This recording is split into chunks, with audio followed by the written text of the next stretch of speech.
நட்ட மரம் வளரும் முன்னே நாள் கெடுக்கு காத்திருந்தோம்.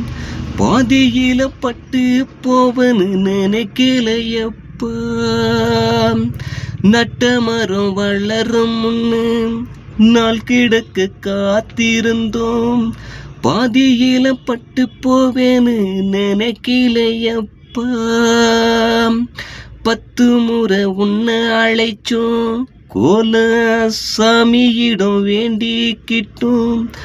ஆனாலும் என் பேச்ச மீறி போனையப்பா.